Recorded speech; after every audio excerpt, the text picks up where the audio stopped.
শুভ সকাল বন্ধুরা, কেমন আছো সবাই? আশা করি সবাই খুব খুব ভালো আছো। আমিও ভালো আছি। আজকের আকাশের অবস্থাটা দেখো, বেশ ভালোই, ঠান্ডা ঠান্ডা আবহাওয়া আছে।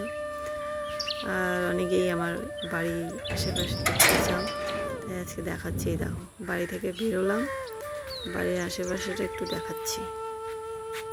এই যে এটা লোকের জমি, বাঁশ দিয়ে ঘেরা দিয়ে রেখেছে, বাড়ি করবে হয়তো।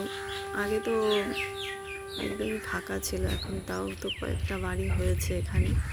আমার বাড়ি থেকেই সামনে রয়েছে নদী, নদীটা দেখাচ্ছি তোমাদেরকে আজকে।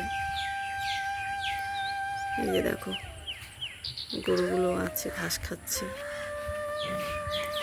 আর ওই যে দেখতে পাচ্ছ ওইদিকে একটা গাছ, ওখানে তো কেউ না কেউ সবসময় থাকে, রাত্রেও থাকে, দিনেও থাকে, সকালেও থাকে।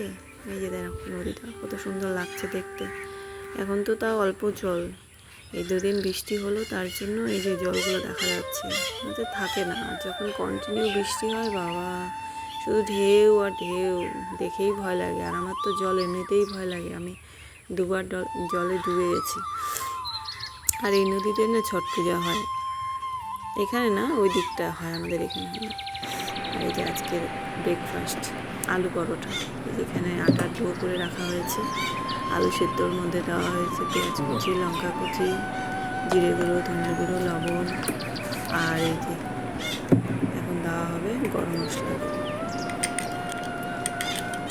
ব্যাস, এবার এটাকে মেখে আটার মধ্যে ঢেলে পরোটা ভাজতে হবে। এই যে পরোটা ভাজা শুরু হয়ে গেছে, তেল দিয়ে ভাজা হচ্ছে।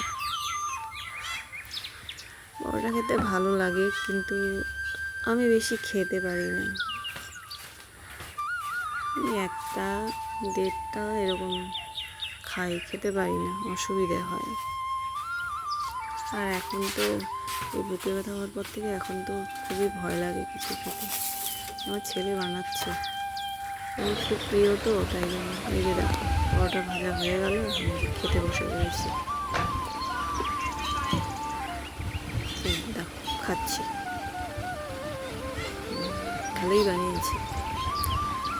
কী বলবো, আমার থেকেও এখন মানে ও ভালো রান্না করে। আমার এই হাতের প্রবলেম হওয়ার পর থেকে অনেক কিছুই রান্না শিখে গেছে।